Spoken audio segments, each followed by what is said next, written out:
ya platiqué con Pedro un poco acerca de si podríamos hacer otro seminario como estos, no en este momento, sino nosotros le llamamos en México el intersemestre.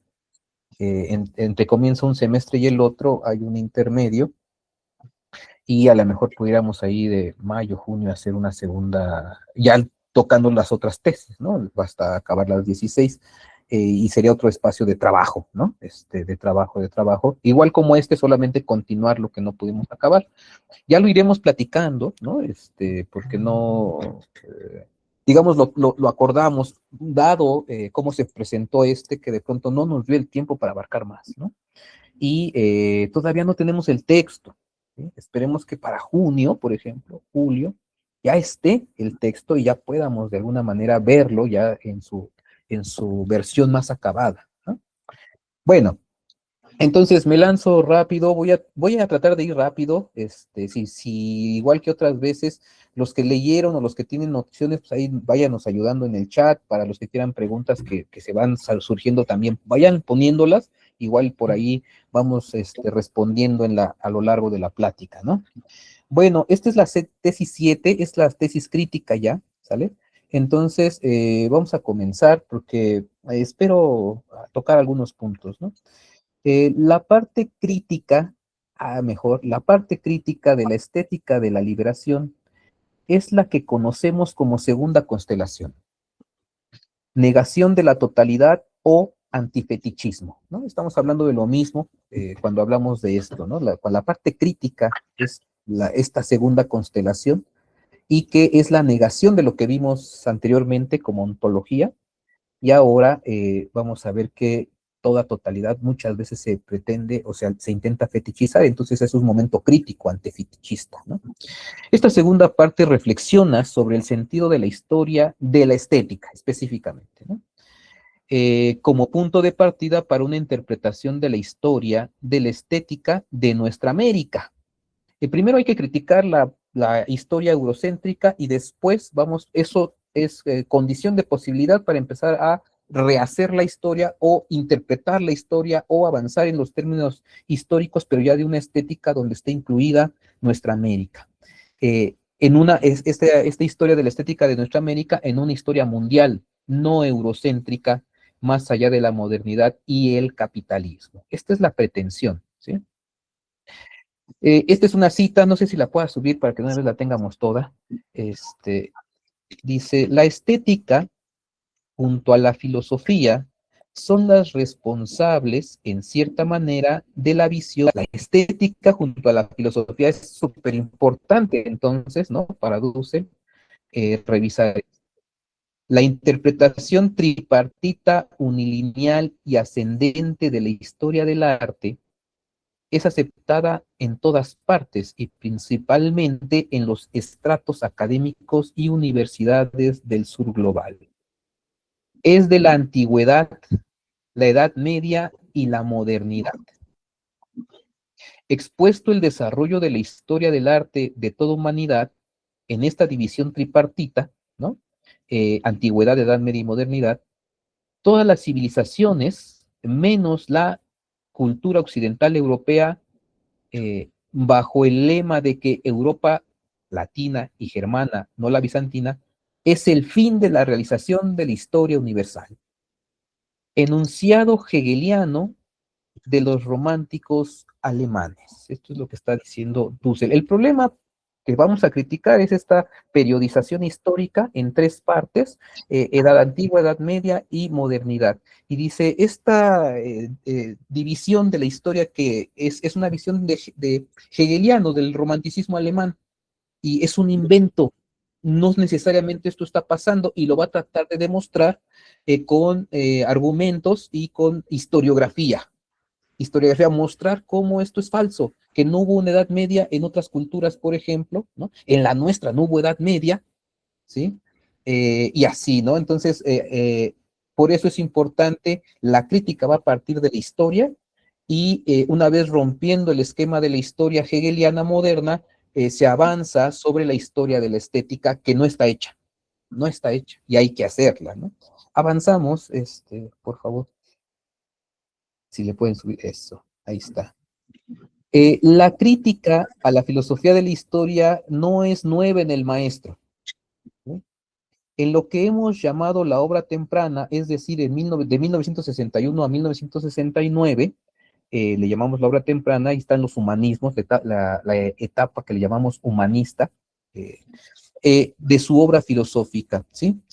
Ya existe una deconstrucción, en esta época, ya existe una deconstrucción de la historia universal. Fue uno de los temas que más le impactó y que más trabajó en aquella época cuando había terminado el doctorado en historia, había terminado el doctorado en filosofía y había terminado la licenciatura en ciencias de la religión. En esta época, el problema que se trajo de estar pensando en Medio Oriente fue cómo incluir a América Latina en la historia universal.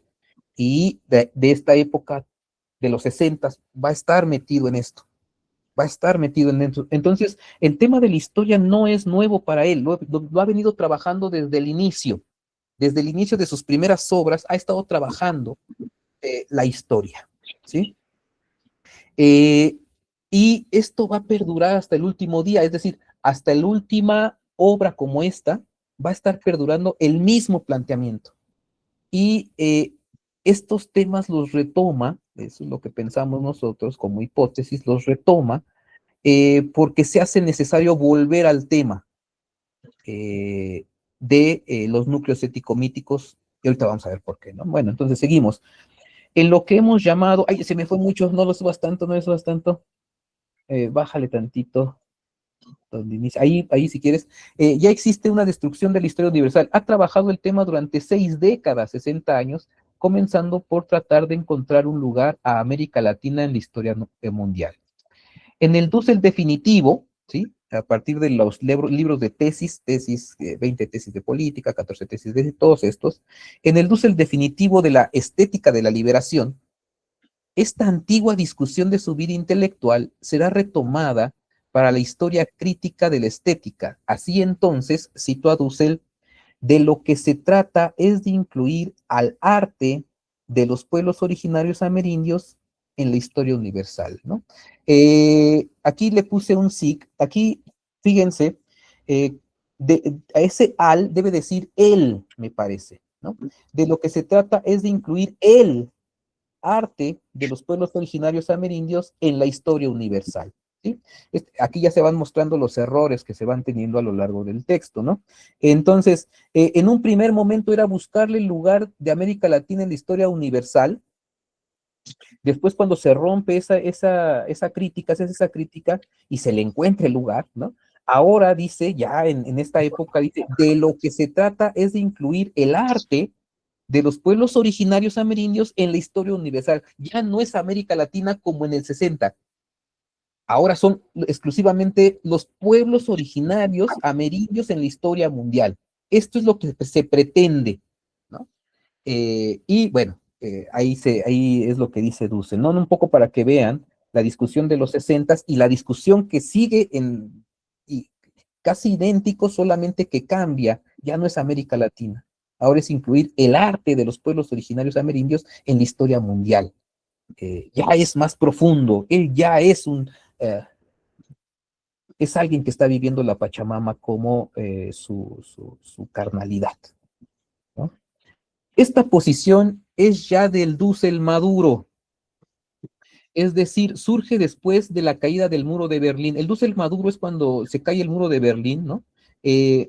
Del quinto aniversario, cuando se encuentra en 1992, en el quinto aniversario del choque de dos ontologías, después del levantamiento armado del EZLN en 1994.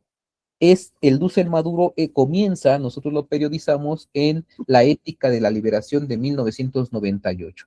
Comienza, digamos, el Dussel Maduro en los diálogos con Apple a partir del 90, finales del 89, después del muro de Berlín. Ahí va a comenzar un nuevo momento y va a decantar ese proceso nuevo en la ética del 98. Ahí va a estar escrito y de ahí ya va a haber una constante del Dussel maduro, porque ya no es un jovencito, ya son sus últimas obras las más sistemáticas, las más pensadas, las más acabadas, y después viene la política, ¿sí? Y por último llega la estética, ¿no? Entonces, ahora, 60 años después, el objetivo no es encontrar el lugar de América Latina como en los 60, sino incluir el arte de los pueblos originarios de Abya Yala en la historia mundial. La crítica a la periodización de la historia hegeliana está enunciada en las obras escritas y publicadas en la década de los 60. Esa crítica teórica será retomada para la construcción de la historia de la estética en clave de liberación. Si nosotros hemos leído esa obra, esa parte de esa obra, los 60, súbele, súbele. Estos se darán cuenta que ya lo está como, como en una metáfora musical, los está, ¿cómo se dice? Remasterizando, ¿sí? Solamente que ahora enfocado a la estética. Entonces dice, la llamada, cito a Dussel, Edad Media en Europa, y estos son los argumentos que está dando ya para romper con esta periodización.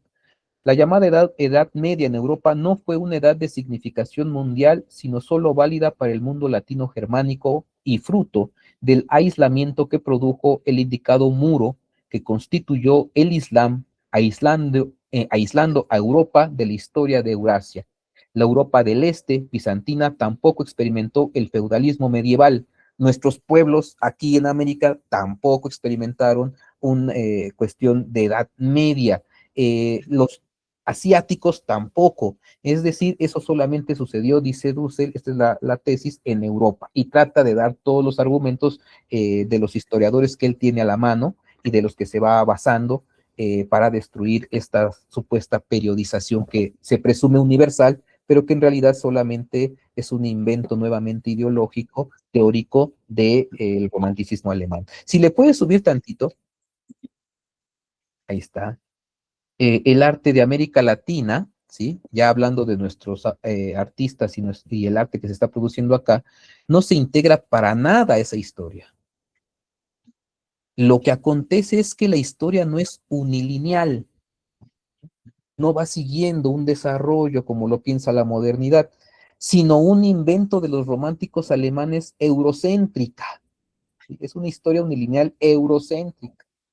Para hacer visible el arte negado por la modernidad, es necesario romper con la unilinealidad de la historia desarrollista, de la historia universal europea. Mientras sigamos en el esquema moderno, desarrollista, que es unilineal, que va de un punto a otro, curiosamente el punto evolutivo es en Europa, el fin máximo es Europa, la modernidad y el hombre totalmente desarrollado es Europa y solamente falta desarrollar esa modernidad en todas las colonias, en todos los grupos dominados, para que seamos una humanidad perfecta, ¿no? Ya no hay más que pensar, ¿no? Es el fin de la historia porque hemos llegado al límite de la civilización humana y por lo tanto el modelo a seguir para que todos podamos tener el desarrollo civilizatorio total es copiar Europa o copiar los modelos europeos, porque Europa es el que ha llegado a ese punto como a la cima de la montaña y entonces todos tienen que copiar esos modelos para llegar a ser como ellos, ¿no? El problema es que no se puede tener a la modernidad sin países dominados por ella, por eso subsisten estos países primermundistas y todo esto, ¿no? Este es parte, digamos, de la crítica y esto va a repercutir en la historia de la estética. Seguimos, si subes tantito para arriba, por favor.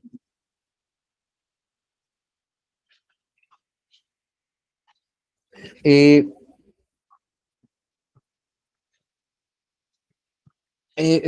Bájale tantito porque creo que no, falta leer una parte. Ahí está. Eh, para hacer visible el arte negado por la modernidad es necesario romper con la unilinealidad de la historia desarrollista de la historia universal europea. La historia mundial, que no es la historia universal de europea, sino la historia mundial, no es un desarrollo en torno a la historia europea occidental. O sea, la historia mundial no está alrededor de los acontecimientos que suceden en Europa, ¿no? Ahora sí. Y aquí va a venir la parte, digamos, metodológica, crítica, teórica, ¿no? El recurso categorial metodológico del llamado núcleo ético mítico de su maestro Paul Ricoeur va a ser clave y fundamental en la producción teórica de Dussel, desde los años 60 hasta el final de su vida. El estudio de la historia utilizando la noción de núcleo ético mítico lo llevó a dar un paso adelante de su maestro de la Sorbona, de París, y aproximarse filosóficamente a las instituciones prácticas, concretas y sus marcos normativos de operación sistemática, es decir, el de la política, la economía, la ecología, etcétera, por medio de lo que se conoce, lo que no conocemos nosotros, él lo coloca así, el núcleo mítico ontológico. Entonces, aquí hay dos nociones. Sí, súbele, el núcleo ético mítico de Paul Ricoeur, pero Paul Ricoeur se queda, ahora sí lo que comentaba hace rato, se queda en una cuestión meramente literaria, de la producción literaria. Y el mito, que sí es una creación literaria, ese mito va a teñir los diferentes campos concretos y eso va a generar instituciones acorde a ese mito. Entonces, ir a la institución teñida por el mito implica dar un paso adelante de Paul Ricoeur, porque Paul Ricoeur no llega hasta ahí. Dussel dice, está bien el núcleo ético mítico, lo aceptamos porque es parte como del inconsciente colectivo de una cultura, pero a nosotros en particular en el territorio en el que estamos nos interesa la política, nos interesa entender la institución política, la institución económica que está teñida por ese mito y por eso el núcleo ético mítico se queda en la narrativa y Dussel inventa, ¿sí? Propone la categoría núcleo mítico ontológico, porque es, digamos, el momento práctico, ya institucional, que nos interesa comprender. Entonces, estas son la diferencia de estas dos categorías que Paul Ricoeur no alcanza a nombrar, ¿sí? Porque él se queda en el mito, digamos, hace unas descripciones fenomenológicas fenomenales, por supuesto, pero cuando se dice, estamos, por ejemplo, en el territorio como los nuestros, en disputa, en guerra estratégica, en asesinatos, muerte, entonces nosotros necesitamos pasar a entender el campo político, no solamente el campo literario, sino el campo político en una situación vida-muerte, y por eso nos interesa, más allá del núcleo ético-mítico, ir al núcleo mítico-ontológico, porque lo ontológico implica ya sistemas dados, culturales, que están generando instituciones para nuestra vida práctica, ¿no? Entonces, ese es, digamos, algo muy sutil que Dussel propone y en esta época lo retoma.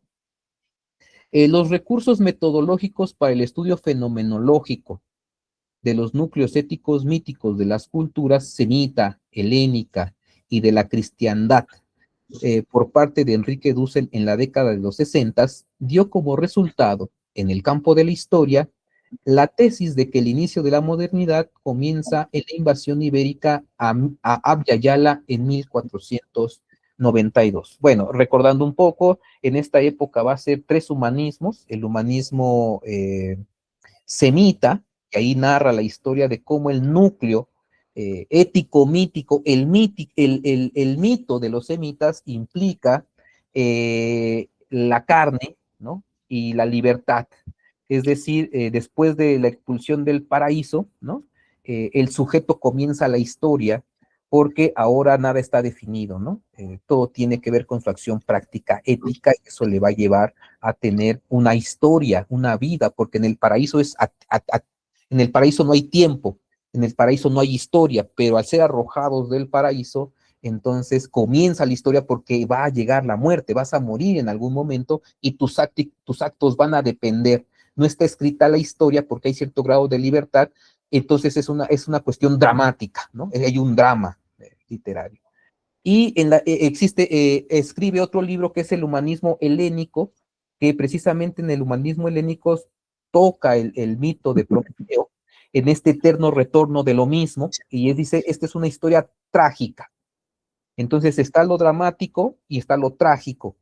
Y dice, estos núcleos míticos pues van a irse desarrollando y va a decantar el núcleo semita, ambos, el helénico, en algún momento se van a juntar en la cristiandad.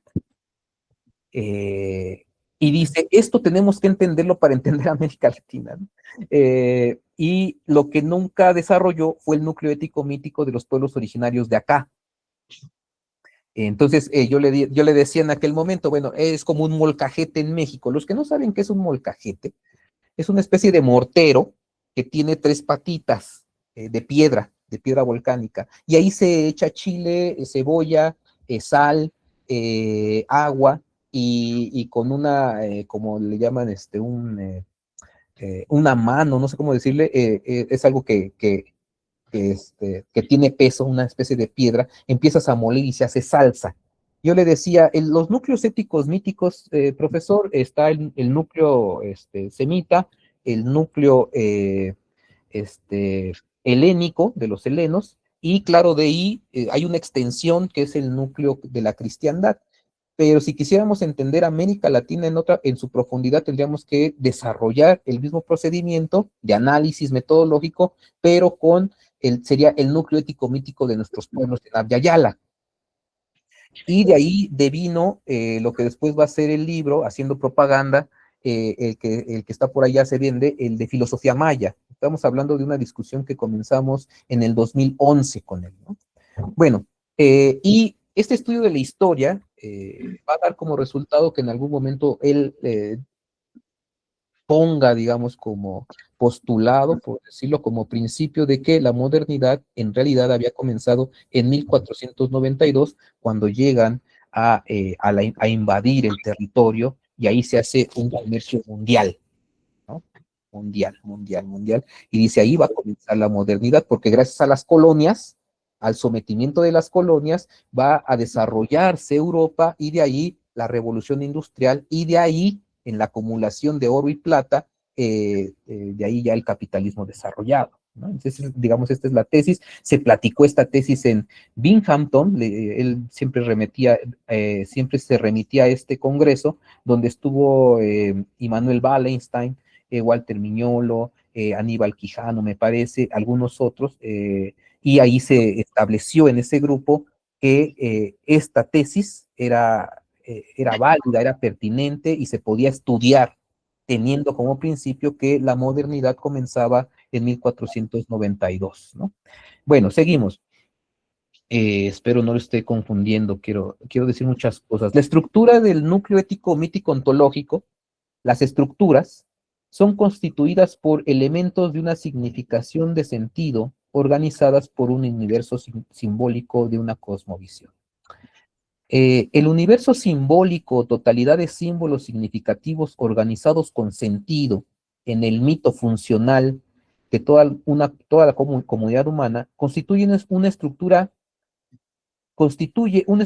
mítica ontológica, una posición en el mundo que funda un modo de ser, estar, actuar, determinado por el contexto donde surge y parte el discurso. Bueno, el núcleo ético-mítico son estas narraciones míticas que se generan en una comunidad y que de pronto están en las estructuras del inconsciente colectivo de las personas.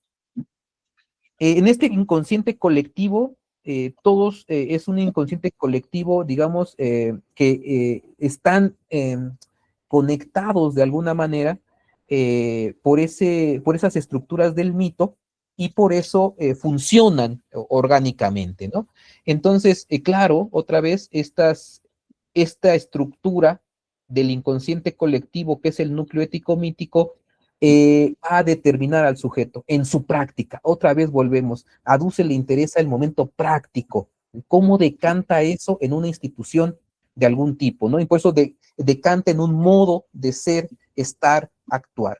El sujeto humano existente está determinado por ese mito, de alguna manera, en su inconsciente colectivo.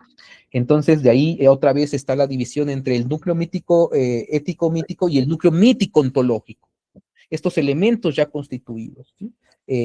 Bueno, continuamos. Esperemos vaya quedando claro esta distinción. Partimos de la tesis de que las civilizaciones originarias son las columnas sobre las cuales se edifica la historia mundial. Los núcleos civilizatorios de las altas culturas o civilizaciones originarias se desarrollaron, según lo que tenemos de historia, en Egipto, Mesopotamia, Valle del Indo, China, área andina y Mesoamérica. Las civilizaciones originarias de Abya Yala comprenden 2 de las 6 columnas culturales de la humanidad.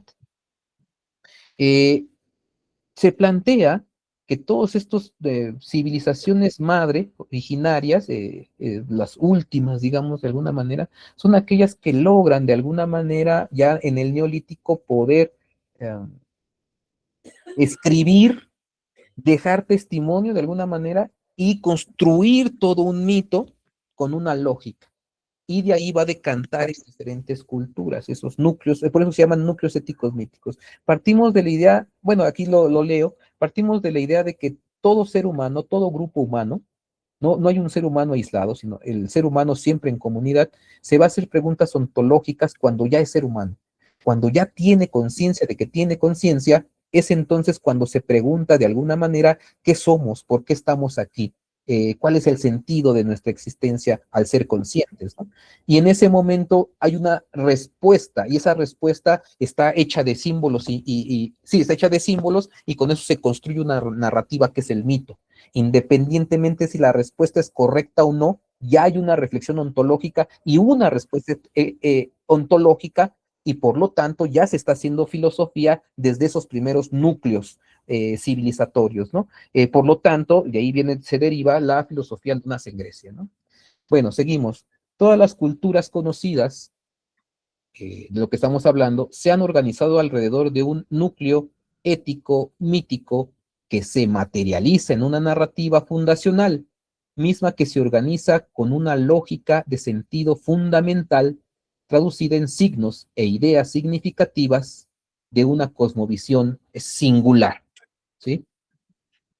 Toda comunidad cultural originaria siempre formaliza y utiliza signos expresivos de un universo simbólico organizado racionalmente, los cuales de algún modo u otro constituyen un relato narrativo que fundamenta y otorga sentido a las acciones prácticas del mundo de la vida cotidiana, ¿no?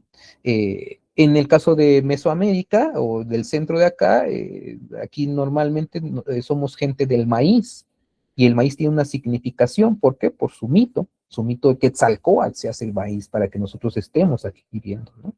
Entonces, eso es muy singular, pero en todos los lugares está pasando lo mismo. Cada región, cada núcleo civilizatorio tiene su propio mito en el cual fundamentan su razón de ser en la existencia. Es inevitable, es parte del ser humano. Si no lo hiciéramos, no seríamos seres humanos.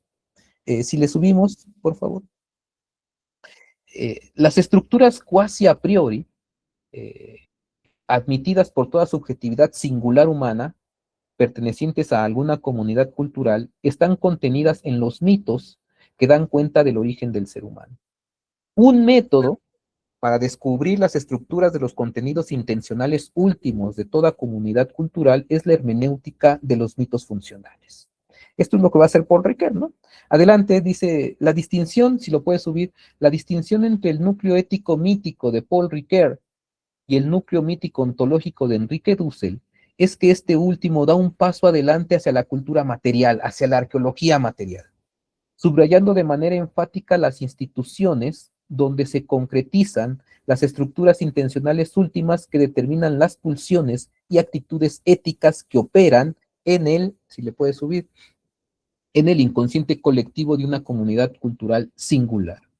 El núcleo ético mítico está contenido en los mitos fundacionales, y de la interpretación hermenéutica de esos mitos deviene un núcleo mítico ontológico que determina las acciones prácticas concretas organizadas como modo de ser, estar, actuar. Ya lo estuve platicando un poco cómo funciona, me parece que ahora ya es más claro esto, ¿no? Avanzamos. Lo primero, ¿sí?, es la intención que se localiza en el nivel del núcleo ético mítico. Otra vez regresando a la misma distinción, pero a lo mejor ya como síntesis. Lo primero es la intención que se localiza en el nivel núcleo ético mítico, en el etos, la cultura que nos fue heredada. Lo segundo es la realización del acto dentro del marco normativo de cada campo práctico. en el nivel del núcleo mítico ontológico, ¿no? Lo segundo es la realización, el acto práctico ya en un campo que tiene reglas. Cuando uno actúa dentro del campo político, dentro del campo económico, dentro del campo estético, ya está determinado de alguna manera ese campo práctico, y de ahí podemos ya mostrar que hay un núcleo mítico ontológico, una práctica, un modo de ser.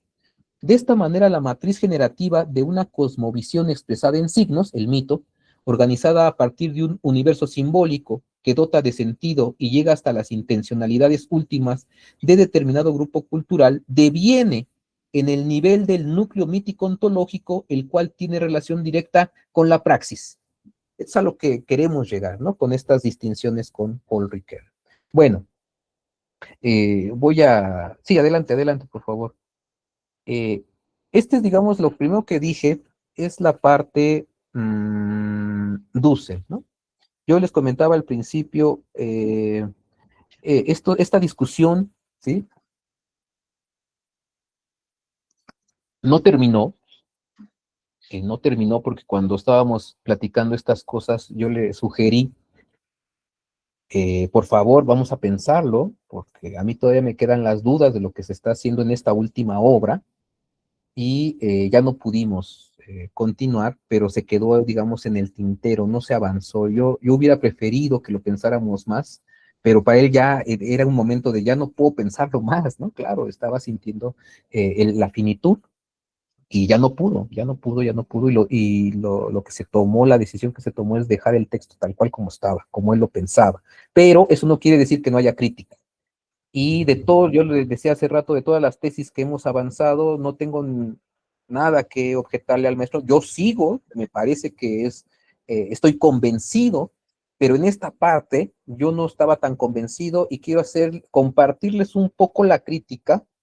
Él supo de esta crítica, porque hay un video que yo le envié, él lo recibió, lo vio y lo comentamos ya en los últimos seminarios que tuvimos de la FIL.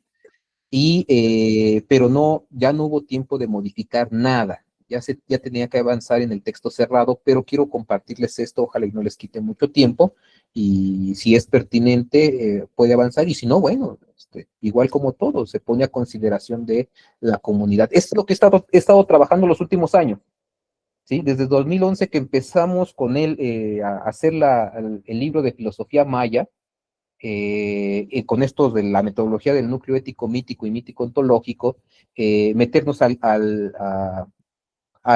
marco categorial de lo que ya vimos que se esclareció, en esta discusión se esclareció la diferencia entre cosmos, mundo y universo simbólico. Ya ahorita ya se maneja de una manera en la cual ya no hay problema, pero estas discusiones dieron para que eso quedara.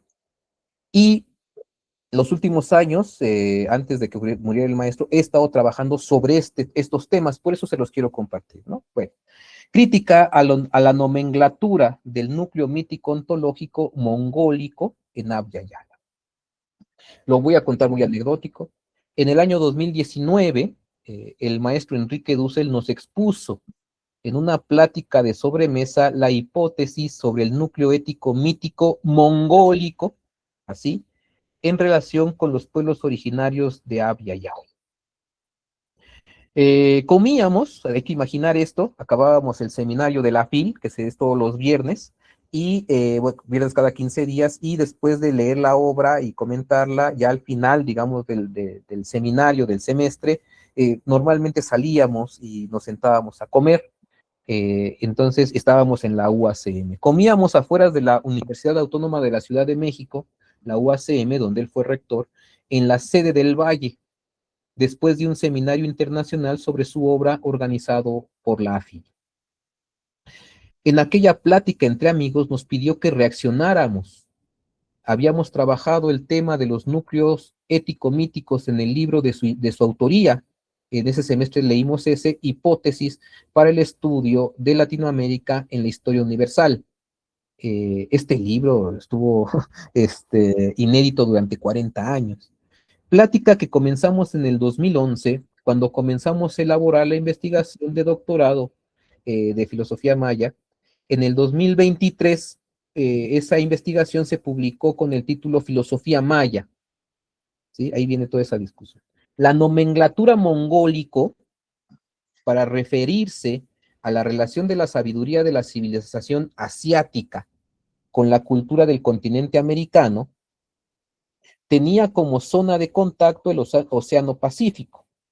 Era algo nuevo en su vocabulario, al parecer resultado de una plática de pasillo con el doctor Juan Manuel Contreras Colín. La nomenclatura mongólico nunca la había utilizado.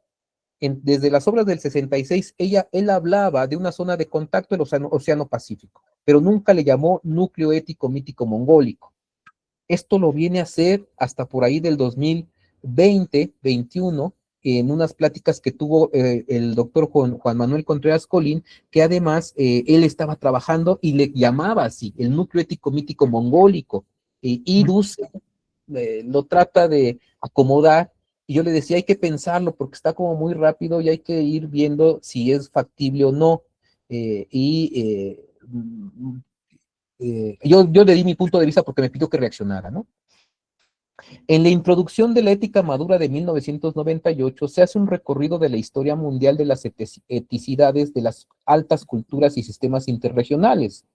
En esta obra, con más de 30 años de distancia de las hipótesis de las décadas de los 60, la afirmación de que el Océano Pacífico debe considerarse una área de contacto vuelve en forma de tesis, añadiendo el elemento de desarrollo autónomo de las civilizaciones de América Latina. Si subimos tantito, por favor, la cita. Y en la ética del 98, ya es el Dussel Maduro, va a decir, el originario habitante americano procede de Asia desde Siberia y de la región que bordea el Pacífico, tanto por sus razas como por sus lenguas. Claro es que América realizó una actividad creativo-cultural autónoma. ¿Sí? No podríamos aceptar la posición difusionista.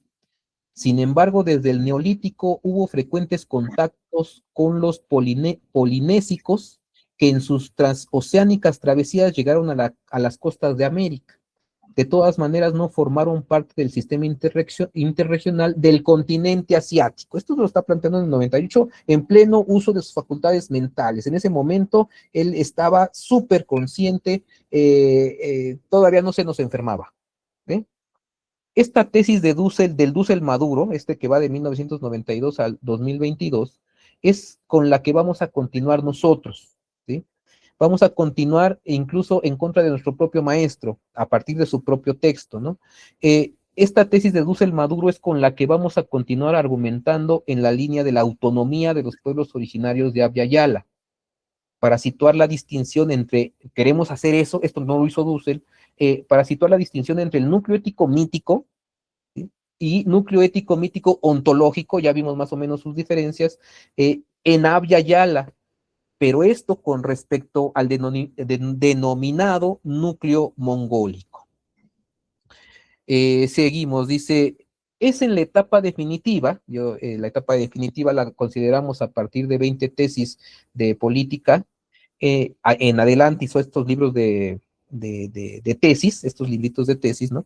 Es en la etapa definitiva, en una conferencia magistral dictada el 12 de febrero del 2020, en la Escuela Normal Bilingüe Intercultural de Oaxaca, México, publicada en Venezuela en el 2022, titulada El lugar de los pueblos originarios en la historia mundial, en donde por primera vez la denominación mongólica utiliza la denominación mongólica para la zona de contacto del Océano Pacífico. Lo de la zona del contacto del Océano Pacífico desde el 60 hasta este momento lo tiene claro.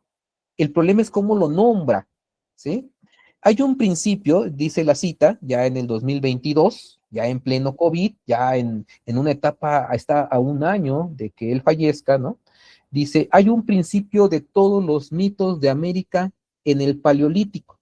Desde Alaska hasta la Tierra del Fuego se descubre en todas sus regiones y coincide con los grandes mitos de la China y el Japón. Hay un núcleo ético mítico de un pueblo al norte del Gobi. Este pueblo de Mongolia fue hacia América, baja a la China y se expandió hacia Europa. Le llamo el núcleo mongólico porque está al norte de Mongolia. Yo creo que esto más bien es algo de Colín, ¿no? porque he leído los textos de Colin y ellos plantean esto. Dussel lo está retomando de ellos, pero no cuadra, ahorita van a ver por qué.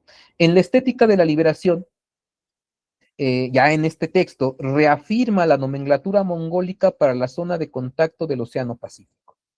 Dice, esta ya es la estética, este libro que estamos leyendo, el lugar en la historia mundial del arte de las primeras civilizaciones americanas no viene de un lugar desconocido, son pueblos originarios del extremo oriente del Asia, que por su parte son entonces, que por su parte son entonces, acépteseme la denominación, el extremo oriente del extremo oriente.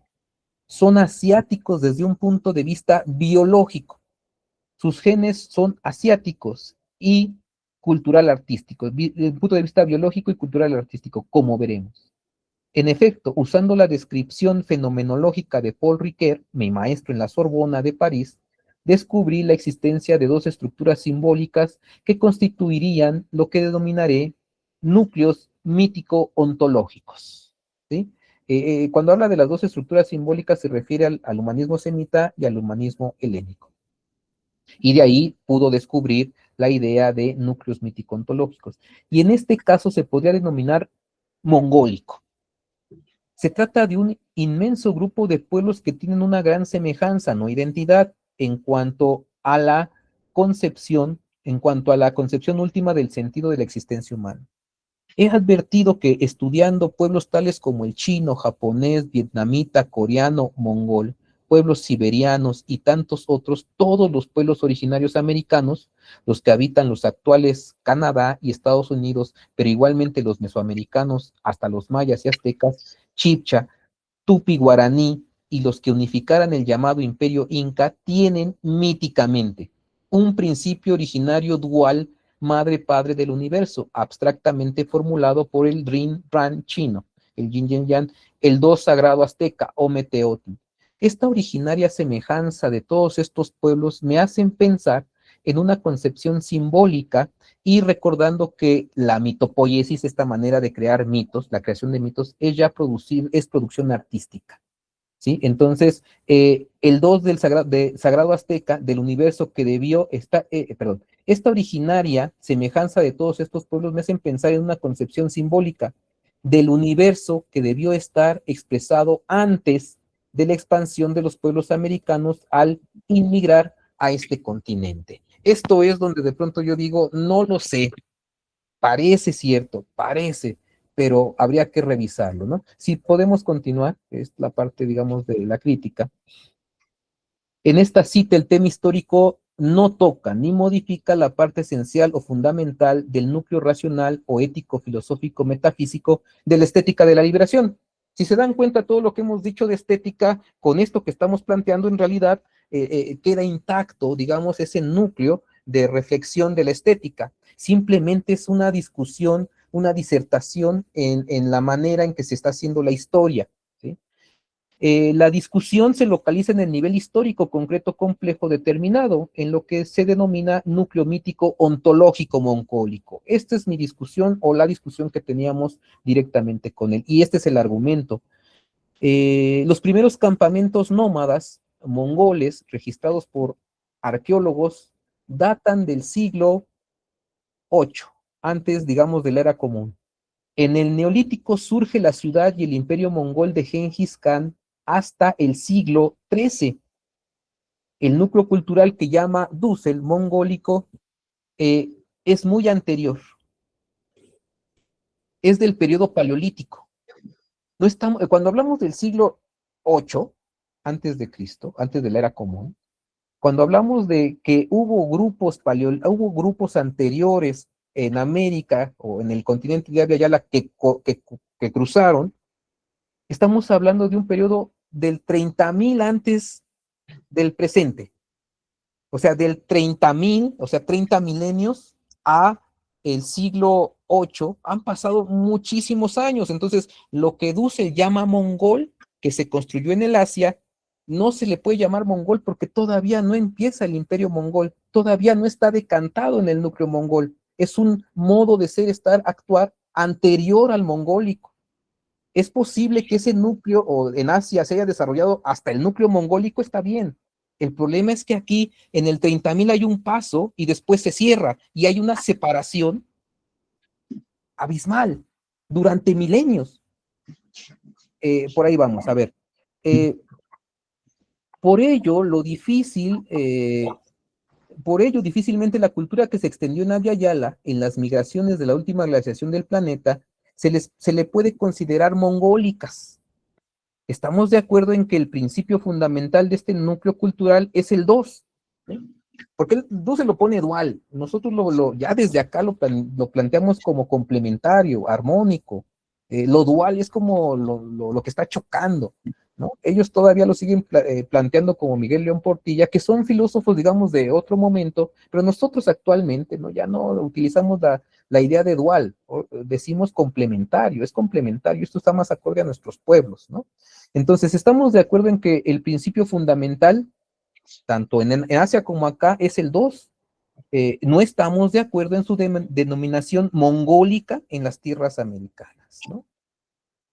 Seguimos. Nosotros consideramos que la nomenclatura para las civilizaciones originarias de Abya Yala, el término mongólico no es el más adecuado, ya que el paso de los primeros pobladores provenientes del Asia llegaron a descubrir el continente aproximadamente en el 30.000 antes del presente. Estos traen consigo una cultura de recolectores, cazadores, pescadores. Aún no tienen las características culturales de lo denominado mongol. Faltan muchos milenios para que logren ya tener determinado lo que es lo mongólico. Y en el momento en que se da el paso por Beringia y por otros puntos de contacto, en ese momento todavía no está determinado como núcleo mongólico, todavía no hay todavía no se le puede denominar mongólico. Que si ese grupo de recolectores cazadores de pronto decantó en el núcleo mongólico en Asia, es válido totalmente. Eso nos queda totalmente claro. No tenemos problemas con eso. El problema es que esa denominación para el Asia se le copie o se trate de unificar a América Latina o a Abya Yala, para ser más concretos, desde el Canadá o desde Groenlandia hasta la Tierra del Fuego, ¿no? Creo que ahí no va y creo que es uno de los errores que veo en este texto, ¿no? Lo que sí podemos afirmar con seguridad es que ese modo paleolítico se desarrolló hasta decantar en el fundamento del núcleo mítico ontológico mongólico, pero solo en Asia, no así en Abya Yala. Según la evidencia arqueológica, las civilizaciones de Abya Yala tuvieron un desarrollo cultural autónomo, análogo con respecto a Asia, sin contacto comercial y cultural significativo durante milenios. Este contacto, por ejemplo, sí lo fue en el continente euroasiático africano. Ellos sí tuvieron contacto durante muchos años.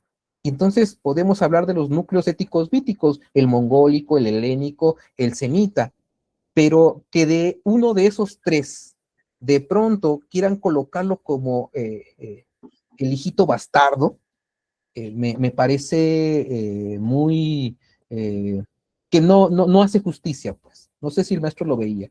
Nuestra hipótesis a dialogar y probar consiste en sostener que el desarrollo civilizatorio de este continente se mantuvo en una exterioridad con respecto a Asia, hasta formar su propio núcleo mítico ontológico. Si bien con una raíz asiática, no lo negamos, esa raíz no es mongólica, sino de crecimiento autónomo e independiente de Asia. Por ello, la denominación mongólico no le hace justicia a las civilizaciones originarias de Abya Yala. Pareciera que quedan dependientes, subsumidas del Asia y su desarrollo civilizatorio. Sin embargo, son desarrollos análogos, simultáneos, paralelos. Por lo tanto, deberían tener denominaciones distintas. Para los recolectores, es la propuesta para los recolectores, cazadores, pescadores que permanecieron en el Asia hasta bien entrada, está bien la denominación núcleo mítico ontológico mongólico. Pero para los recolectores, cazadores, pescadores que durante milenios fueron descubriendo el continente al internarse si le subes, por migraciones sucesivas provenientes del Asia, y logramos un desarrollo civilizatorio autónomo exterior a la civilización mongólica, le deberíamos de llamar núcleo mítico ontológico de Abya Yala, ¿no? Esto solamente se da en el Asia y este continente. no se da en la parte helénica, no se da en la parte semita. Creo que solamente esta discusión está en este punto, porque sí fue un desarrollo distinto civilizatorio. No se tuvo el contacto, se estuvo aislado, se estuvo fuera, y por lo tanto se construyó, si bien hay un principio del dos, eso se comparte, pero ese núcleo del 2 surgió en el Paleolítico. Faltan muchos vestigios para que sea mongólico.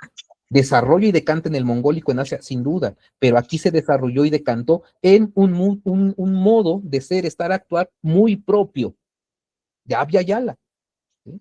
Eso es una tesis que nosotros estábamos en discusión. No, él ya no llegó a ver este argumento ya más elaborado, ¿no? Esto lo he venido trabajando, digamos, los últimos 3 años, esta argumentación, y ya no la alcanzó a ver, ¿no? Entonces, es posible que es la voz del maestro y la crítica que le hacemos a esa voz, porque no era perfecto, ¿no? Entonces, en este punto, no se mueve la estética de la liberación, sus fundamentos siguen estando, seguimos avanzando, y este solamente es como un punto de precisión histórica, porque la cuestión histórica siempre está avanzando en los nuevos descubrimientos científicos, y claro, lo que estoy planteando ahorita, quizás en algunos nuevos descubrimientos, quizás esto se modifique, porque la historia es movimiento que se está dando, ¿no? Entonces, por eso podemos hacer la crítica a este marco histórico del maestro, en ese nivel histórico concreto, pero no en su nivel esencial de la estética, ese sigue estando en el núcleo trabajado y lo aceptamos como tal, todo lo otro lo seguimos aceptando, ¿no?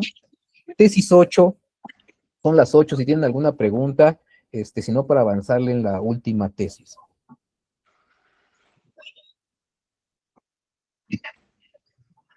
Gracias, ya doy las palabras, tenemos las manos levantadas. Bueno, Silvia de la Madelena, perdón, si me trabé, creo que ella la tenía levantada desde hace rato, o sea, Sí, pero igual no voy a continuar el diálogo que manteníamos al principio. Ah, ok.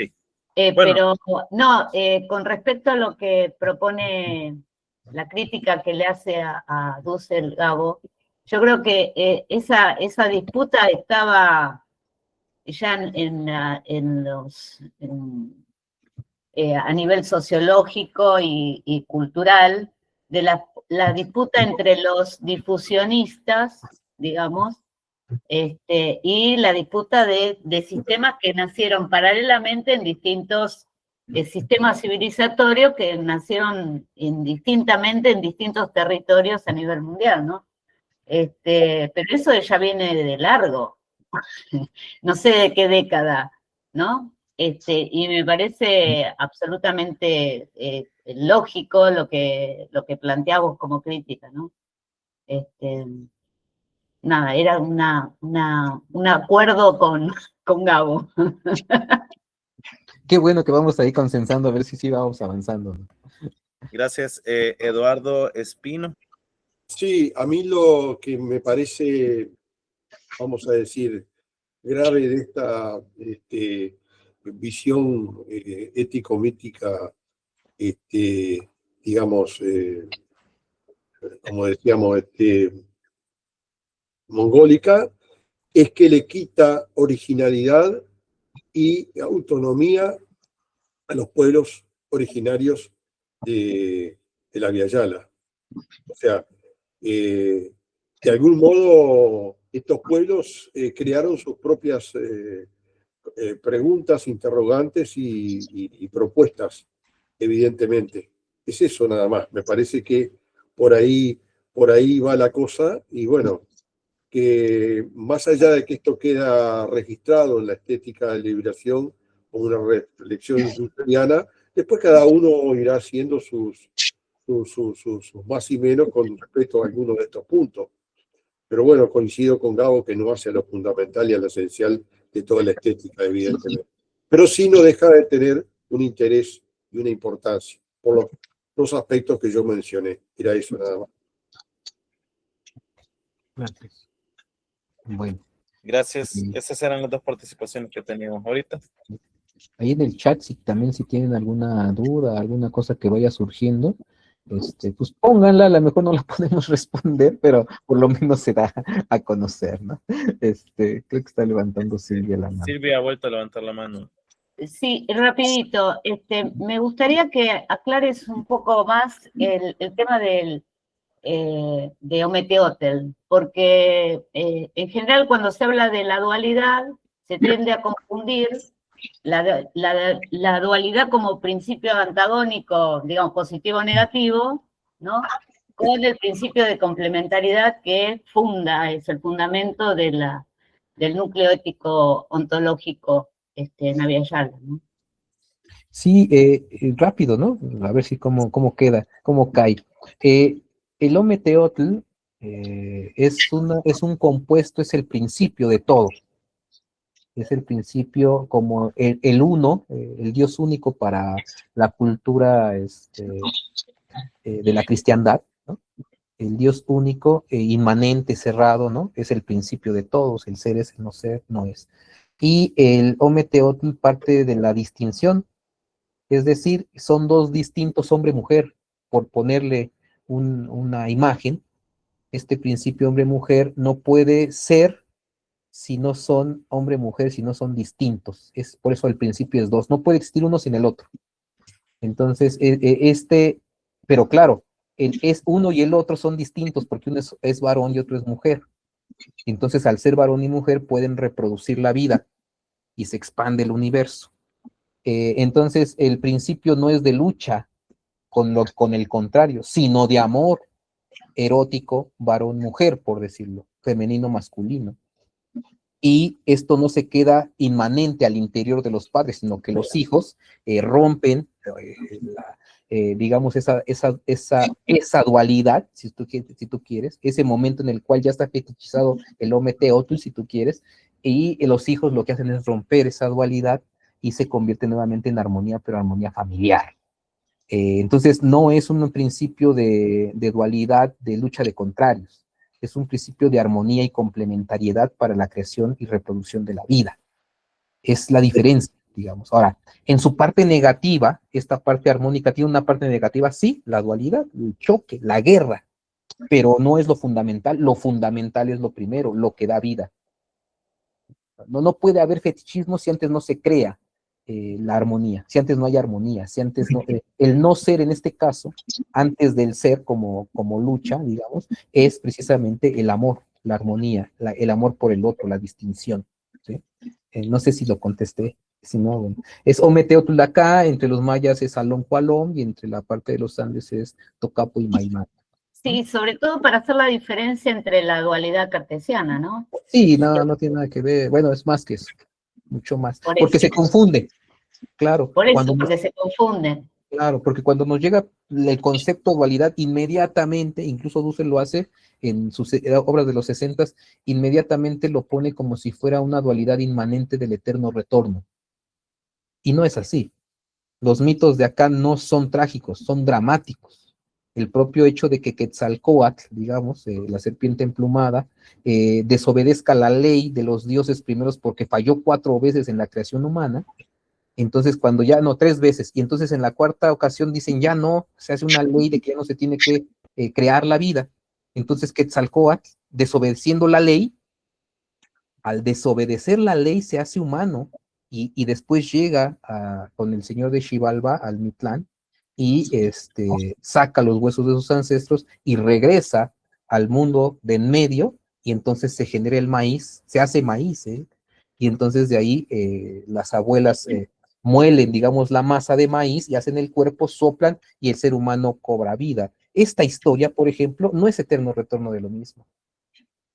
No es trágico, es dramático, porque hay una libertad de Quetzalcóatl. Quetzalcóatl es libre, desobedece la ley, asume las consecuencias y también no se sabe en dónde va a terminar porque es una lucha constante por tratar de dar vida a los más iguales hasta que se logra. Esto no es eterno retorno de lo mismo. No es eterno retorno, no es una narrativa trágica, es una narrativa dramática, donde hay una libertad del ser humano, en este caso de Quetzalcóatl, del semidios Quetzalcóatl, ¿no? Entonces ahí Si se dan cuenta, hay diferencias, ¿no? No es lo cartesiano, lo dual cartesiano inmediatamente y lo pensamos así de manera moderna, no. Por eso yo digo, el concepto de dualidad trae problemas. No es así. Estamos ya, algunos ya así como que damos eh, estas definiciones las damos así como que ya no hay que seguir con eso, o sea, no es así, pues, o sea, muchos teóricos famosos, Miguel León Portilla, Dussel mismo, manejan esto de la dualidad. Nosotros, yo digo, no, ya no es necesario, no es así. La connotación de esa palabra nos lleva a pensar cosas que no son como se pensaban acá. Entonces hay que pasar de la dualidad a la armonía, a la complementariedad, ¿no? Bueno, espero haya aclarado eso. Tesis 8. Quiero darles un espacio para las preguntas, es la última sesión que vamos a tener y quiero pues, saber cómo se sintieron. No se lo queden, ¿no? No se lo queden, sino luego duele y hace daño. Tesis 8, aquí nos vamos a poner también una de las partes fundamentales. Ya después de esto, digamos, vamos a poder ir avanzando en los campos concretos, ¿no? La crítica a la positividad del sistema vigente o segunda constelación, esto que estamos revisando, pretende mostrar lo que la positividad oculta, ignora y produce como efecto negativo no intencional.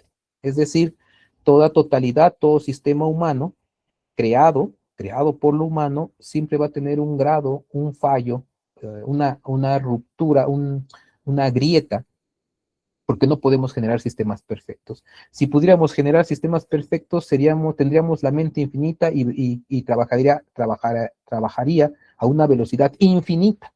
Y esto es imposible, no somos dioses, somos seres humanos finitos, limitados, y por lo tanto construimos sistemas limitados, y por lo tanto siempre hay efectos negativos, ¿sí? Errores, cosas que no vemos, ¿sí?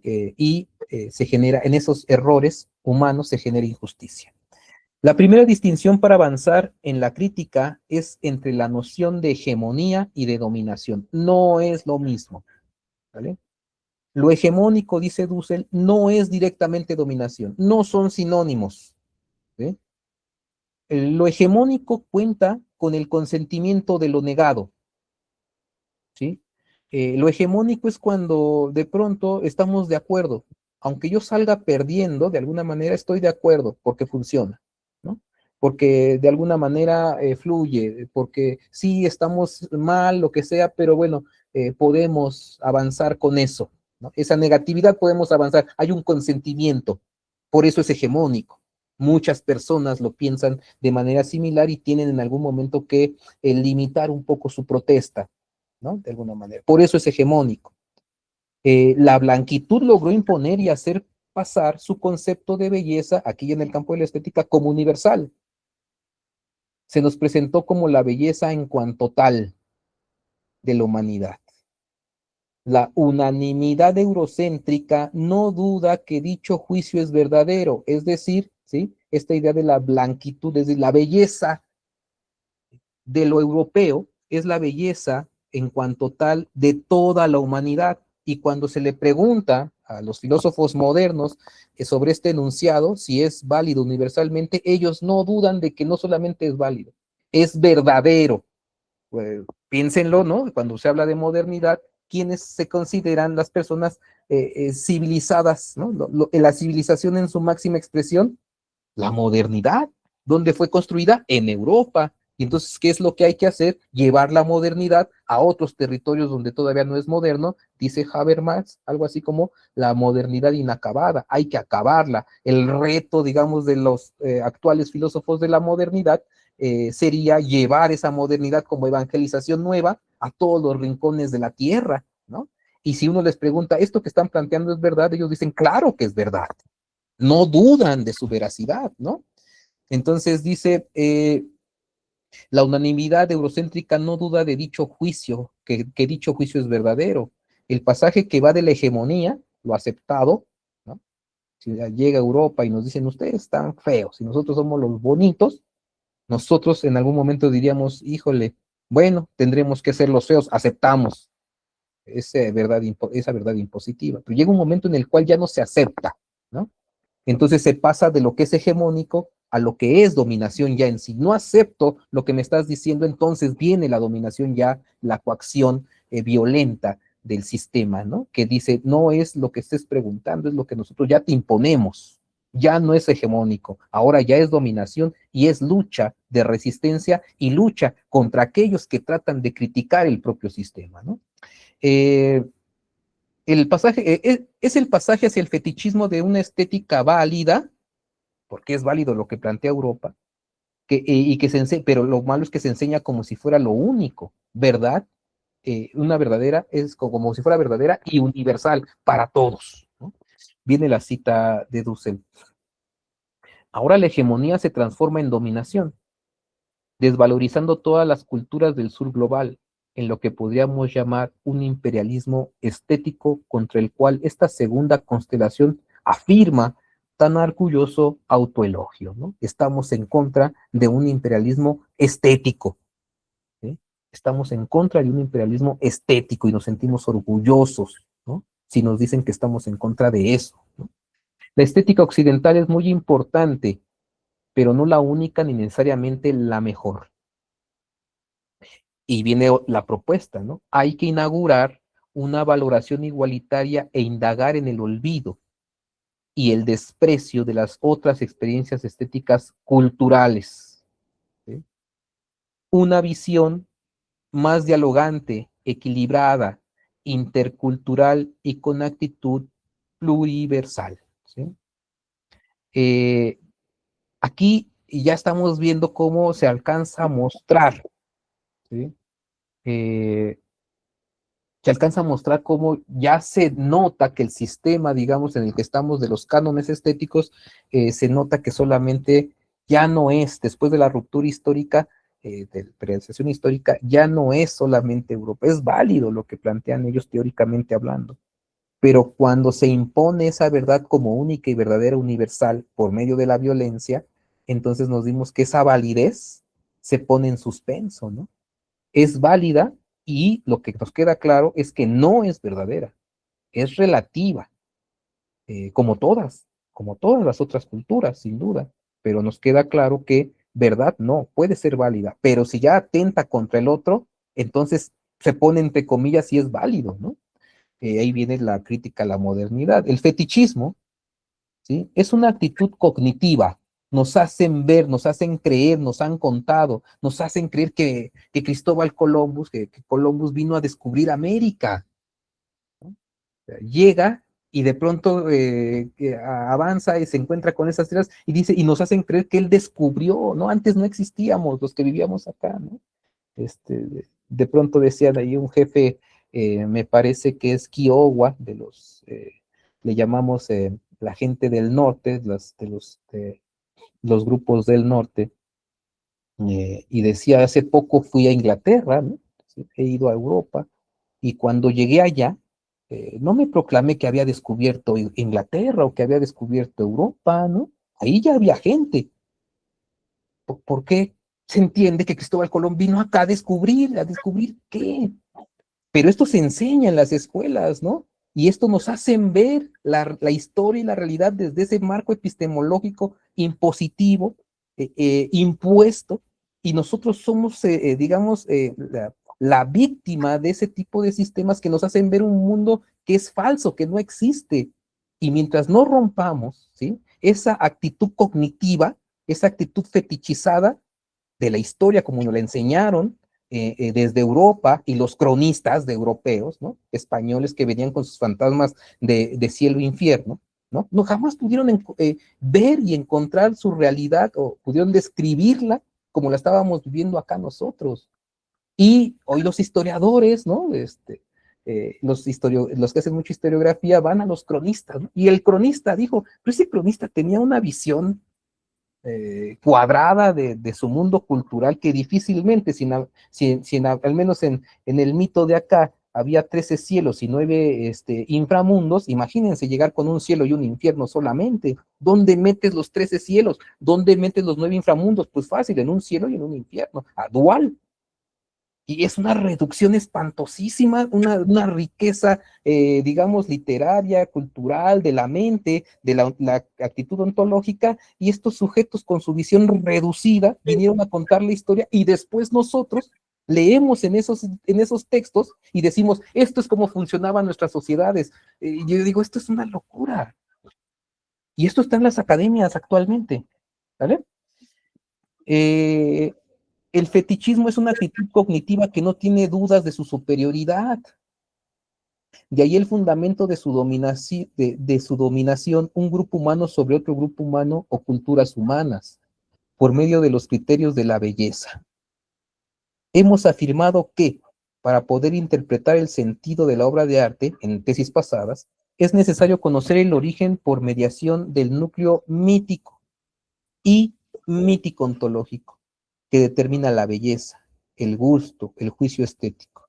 Es por ello que, cito a Dussel, habrá que tener cuidado de universalizar el propio criterio de belleza en desmedro de la alteridad, ¿sí? Que nosotros tengamos un mundo cultural no quiere decir que tengamos que imponérselo a alguien más, ¿no? O que sea el único, o que sea el mejor, no, es uno, entre otros, y pedimos respeto, y pedimos dignidad sobre lo que nosotros hemos construido, ¿no? La belleza, el gusto y el juicio estético que hemos venido trabajando de toda comunidad tiene criterios. Si estos criterios son semejantes en dos mundos culturales, habrá que afirmar el derecho a la distinción. Somos distintos, ¿no? No somos iguales, tampoco somos diferentes porque no estamos dentro del ser. El ser es muy occidental europeo. Somos distintos y queremos guardar ese derecho de distinción, ¿no? Con respecto a lo erótico, hombre-mujer, somos distintos, no somos iguales, somos distintos y tenemos que aceptar de hecho esa distinción de principio, ¿sí? No es que haya un uno y dentro del uno hay una separación de diferentes, no, de origen no hay algo que nos una, ¿sí? Somos distintos, tenemos un grado de distinción, ¿no? Aquí ya viene otra vez otra vez el método analéctico, ¿sí?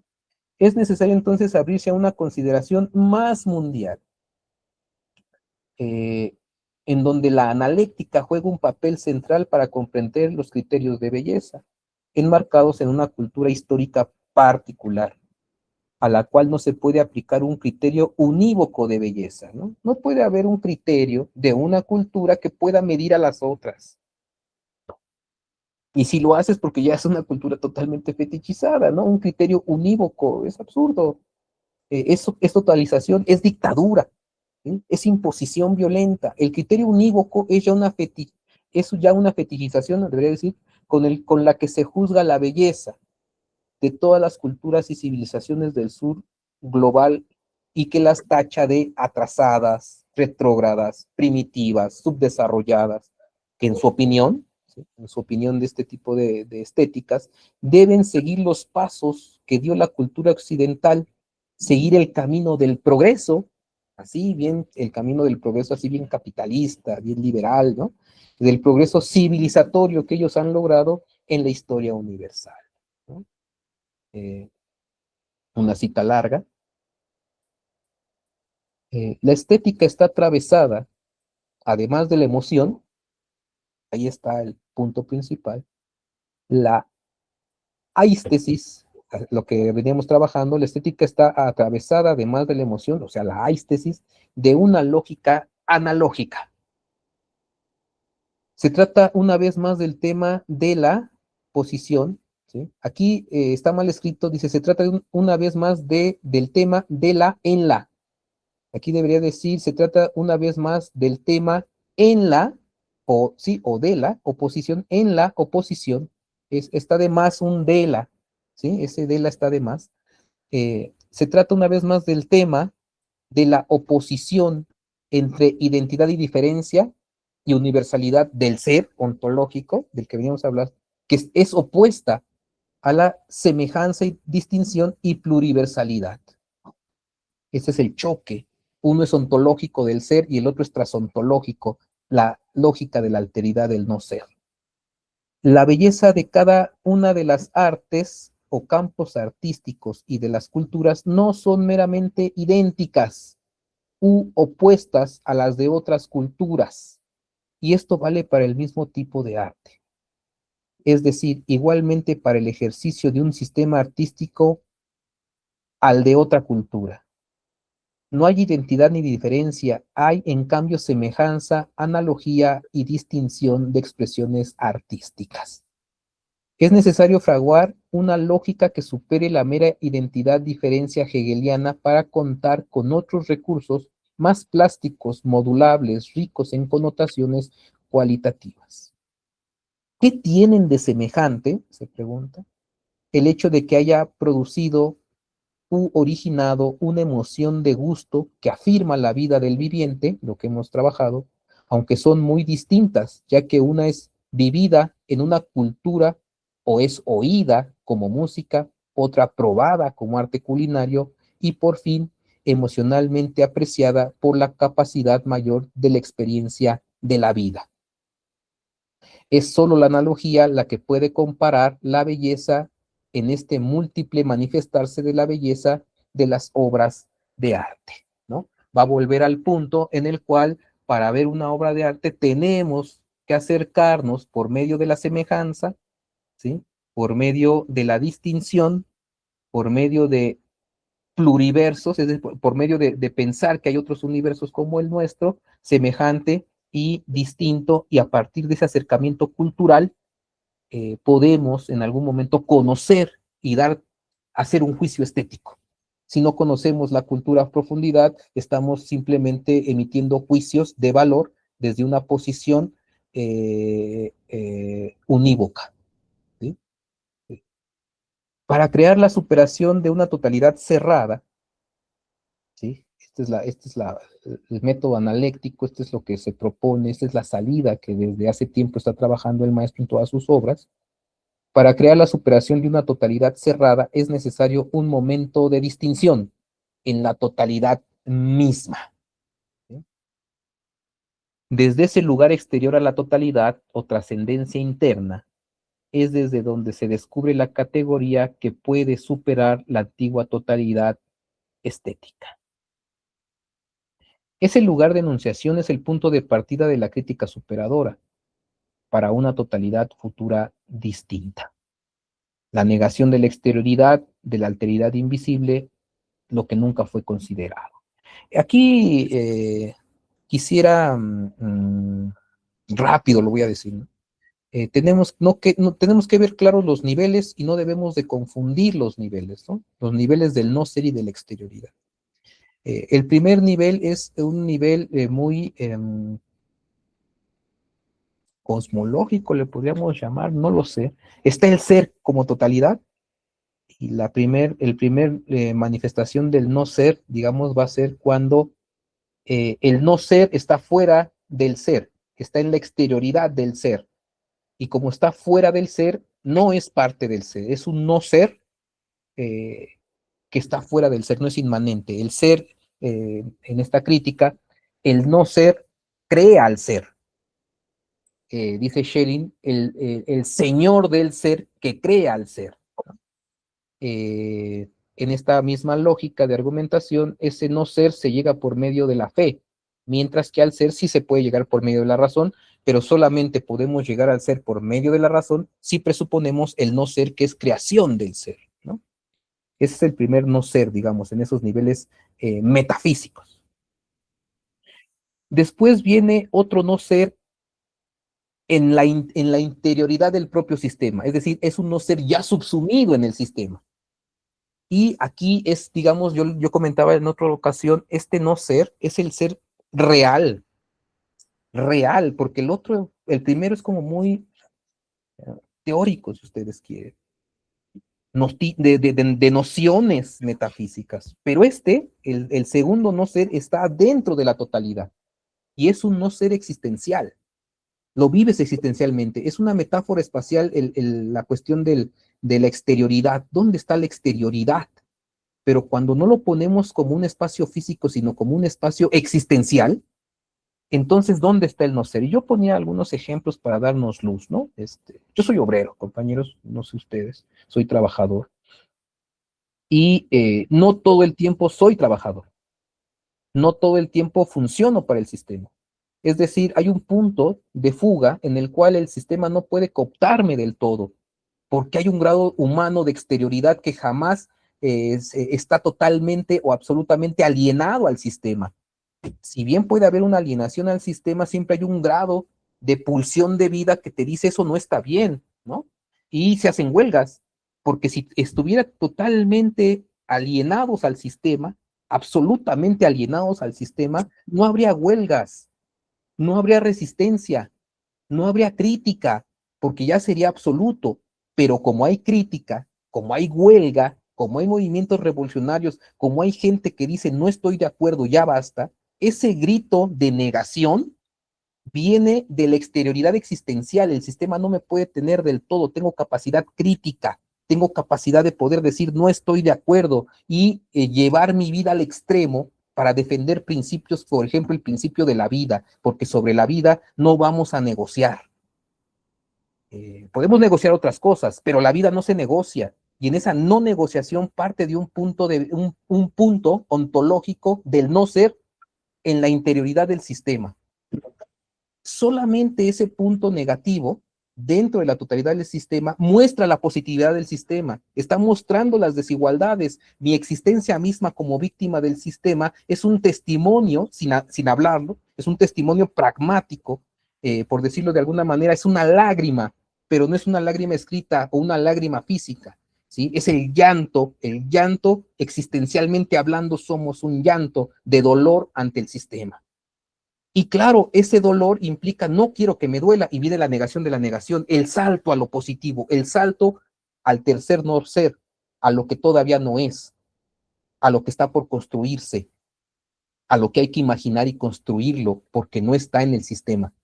Partimos del hecho de estar parados dentro del sistema como negatividad, que es esta parte de la constelación 2, y después se salta a un no ser, a la crítica trasontológica, va más allá del ser, rompe la totalización del ser y sale hacia un sistema nuevo en su construcción. No sabemos cómo va a ser, pero sí sabemos que en el que estamos viviendo es injusto y por lo tanto tenemos que, por pulsión de vida, por vida, ¿sí?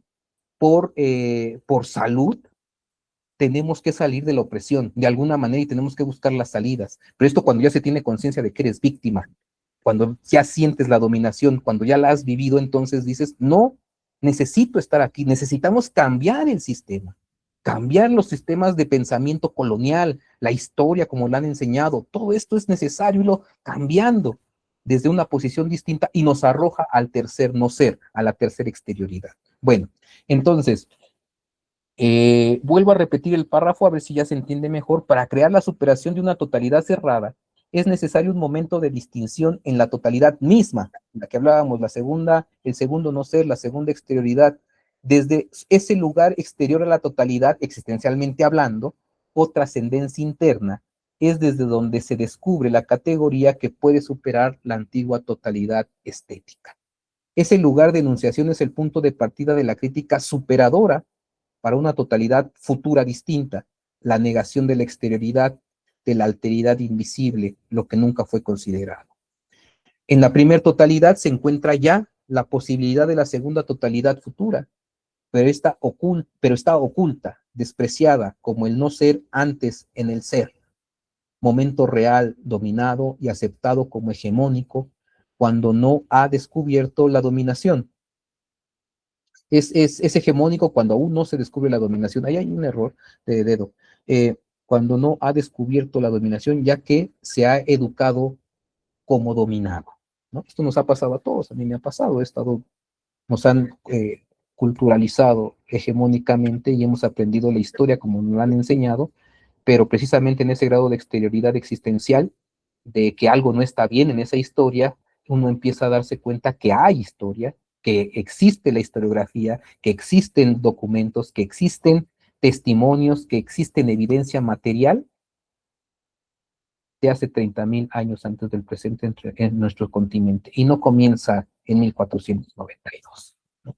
Ahí ya se queda, digamos, la decolonialidad que siempre está marcada, digamos, en la colonia 1492 en adelante, y nosotros decimos, está bien, esa crítica es válida y verdadera, pero nosotros queremos ir y nos colocamos desde un punto anterior a 1492, nuestra filosofía no comienza ahí, no comienza con Bartolomé de las Casas, es más, no creemos que el primer crítico de la modernidad radical sea Bartolomé de las Casas, porque él sigue haciendo la crítica desde la lógica y desde los cánones y desde los símbolos de la cultura ibérica. Pero una crítica radical no es la de Bartolomé de las Casas, ¿no? Una crítica radical sería la de Temamascle, ¿no? El guerrillero que de pronto se encuentra con Bartolomé de las Casas. No es lo mismo la crítica de Bartolomé de las Casas con epístolas en español que la acción práctica, pragmática de alguien que se lanza a la montaña a la resistencia armada, porque es su pueblo, porque es su gente. Pero eso no está escrito por Bartolomé de las Casas. Está escrito en actos, como diría Farabundo Martí, ¿no? Cuando la historia ya no se puede escribir con la pluma, hay que escribirla a balazos, ¿no? Dice Farabundo Martí. Bueno, seguimos, ya no hay más texto, ya se acabó. ya estoy cerrando, ¿no? Ya nos quedan las rondas de preguntas. Sí, avanzamos. Eso ya lo que sigue, ¿no? El desprecio de los desconocidos, lo que nos desagrada, no se puede considerar bello. Y viene una segunda categoría. La diferencia ante lo extraño, lo denigrado como no válido de la comunidad cultural, es sensible al desagrado, al disgusto. A este estado emotivo lo definimos como anaístesis. Anaístesis. Ya no es la aistesis, es anaístesis, ¿no? Ahora es aquello que nos desagrada, ya no es lo bello de la cosa, sino precisamente lo que de la cosa nos desagrada. Es otro sentimiento, es otra emoción, pero está en el mismo nivel emotivo, solamente que lo nombramos distinto para distinguirlo, ¿no? Este estado desarrollado del ser humano ante lo no bello genera racismo y decanta en insensibilidad ante lo otro, ya de manera patológica, enfermiza. Como no es como yo, lo puedo torturar. Como no habla castellano, lo puedo esclavizar. Como no predica la religión de la cristiandad, le puedo quitar sus tierras. En una insensibilidad espantosa, psicótica, en fin. Es necesario llegar, cito a Dussel, me parece que esta es una de las últimas citas, es necesario, llegando a este punto, pensar el pasaje de la segunda a la tercera constelación, ya se empieza a plantear, de la estética. Después de la afirmación de la belleza, la tesis, las primeras tesis, la constelación primera, que sin embargo con el tiempo se va a fetichizar en la primera totalidad. Y después de la negación crítica de la segunda constelación, nos abrimos ahora a la tercera constelación, que subsume a la primera, incorporando la negación crítica contra la primera, para afirmar como creación la tercera, ahora analécticamente novedosa. Fruto del crecimiento cualitativo de la belleza misma, es un nuevo momento de la historia de la estética. Es en espiral el interrumpido crecimiento de lo semejante, algo distinto analógicamente, porque porta en su seno el aporte del otro, otra, antes ausente como el no ser. La nada en el sistema hegemónico de la belleza primera se ha ido tomando infecunda, repetitiva, falta de vitalidad del movimiento creciente de la estética de la liberación, ¿no? Este se plantea en la tesis 8, me parece que es el fin del texto. Vimos tesis 7, tesis 8, estas tesis 7 y tesis 8 son las tesis críticas, es la segunda constelación, es la parte en la cual da los elementos para la crítica, ¿sí? Y estamos sintetizando la crítica, el método con que se hace crítica, y él trata de colocar argumentos, evidencias materiales, evidencias históricas, como que echa mano, ¿no? De ir viendo, pero lo central para la crítica de la destrucción de la historia va a ser la idea de Paul Ricoeur, el núcleo ético mítico, y cómo él lo trabaja para llevarlo al campo concreto como núcleo mítico ontológico. ¿no? Porque le interesa la política, porque le interesa la ética, porque le interesa la economía, la pedagogía, la eroticidad y, por supuesto, la estética, ¿no? Bueno, ya si quieres puedes quitar el texto y pues nos abrimos a los minutos que tenemos para los comentarios. Gracias por escucharme y a todos los que asistieron, los que estuvieron preguntando. Ojalá y esta última sesión haya sido valiosa y que todo el curso haya sido valioso para ustedes. Entonces, soy oídos para lo que ustedes me quieran comentar. Gracias. Gracias, Gabriel. Quizás también comentar de que el resto de las lecturas del texto ya están subidas. Las hemos partido en varios PDFs digamos, como por secciones de tesis. Ya están hasta la 16, creo yo. Bien. Para que lo puedan ir a revisar luego de aquí y lo comentamos en otras oportunidades, ¿verdad? En esa reedición del texto. O en esa reedición del curso, quiero decir, perdón. Ya posterior. No sé si quienes desearan participar ahorita en este lapso. Tenemos aproximadamente antes de las 9, 15 minutos. Tenemos bastante tiempo.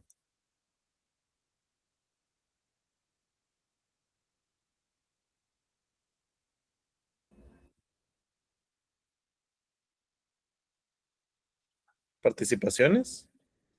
Todo quedó claro. Quedaron mudos.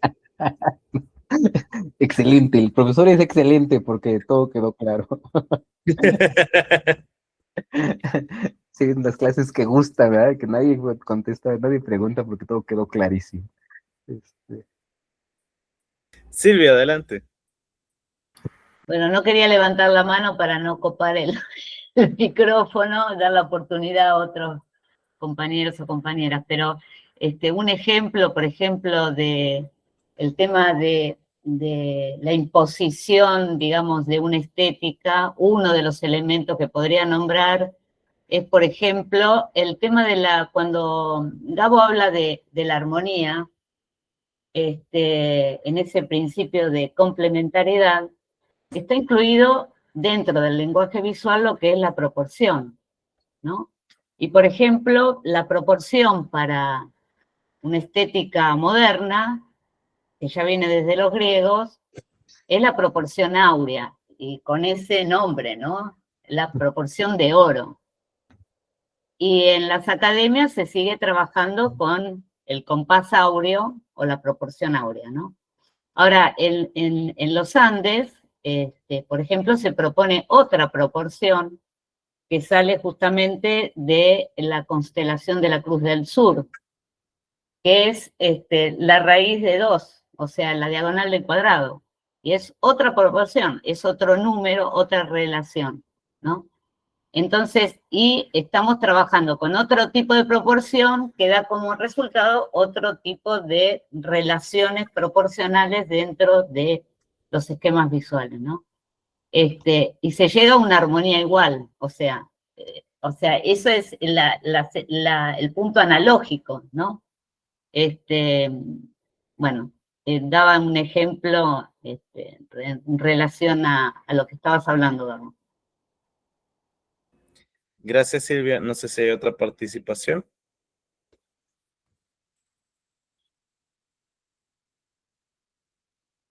Ahorita Homero ha levantado la mano. Adelante. Hola, ¿qué tal? Buenas noches.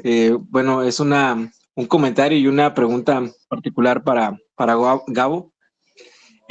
Comentar que yo estoy trabajando mi tesis de licenciatura justo acerca de la estética de la liberación. Yo me basé solamente en las 7 hipótesis para hacer un estudio, en mi caso, del son huasteco. Es lo que yo ando trabajando. Y retomo pues este marco teórico de la estética de la liberación, ¿no? Pero te quería preguntar, Gabo, tú que tuviste mayor contacto con el doctor Enrique Dussel, pues cuáles fueron o cómo fue el momento último en esta vida, ¿no? Ya en relación a lo que estaba trabajando la estética de la liberación como obra, pero también digamos, en su día a día, ¿no? Esa es como un poco la inquietud yo que tengo de cómo él veía, pues la realidad, ¿no? Él, pues al plantearse estas cuestiones desde la aesthesis, la poiesis, pues todas estas nociones, ¿no? Y la belleza y la estética, pero cómo las veía en sus últimos días, ¿no? Tú que tuviste mayor proximidad con él. Esa sería como un poco la pregunta. Gracias. Gracias, ¿La señor. respondo o le damos la palabra a otra persona y igual se juntamos? La tenía levantada Eduardo, me parece. Sí. Sí, un Si quieren, poco, adelante. estoy con micrófono, sí. No, un poco el tema de la relación entre la belleza y la fealdad, este, que, que es muy apasionante esto en la historia del ser humano, especialmente, digamos, en el concepto eurocéntrico y mucho más el concepto, digamos, pre-europeo y todo eso, en donde se consideraba que en la Edad Media la fealdad es un reflejo del pecado, la corrupción. Pero después, más adelante, y estoy leyendo algún apuntecito que tengo mío, la belleza fue, y la belleza de la fealdad ha sido un tema explorado por varios autores y artistas a lo largo de la historia. Algunos ejemplos notables, bueno, está Karl Rosenkrantz, pero después el que yo leí y tengo el libro es Humberto Eco en su libro Historia de la fealdad, que algunas malas lenguas dicen que lo hizo por un problema de hacer un libro más. Yo no creo que sea eso solamente, sino que evidentemente la fealdad también está dentro del campo de la estética, y bueno, es un tema muy complejo para mí para desechar lo feo de lo bello, tan así, tan abruptamente. Esa es la pregunta a Gabo.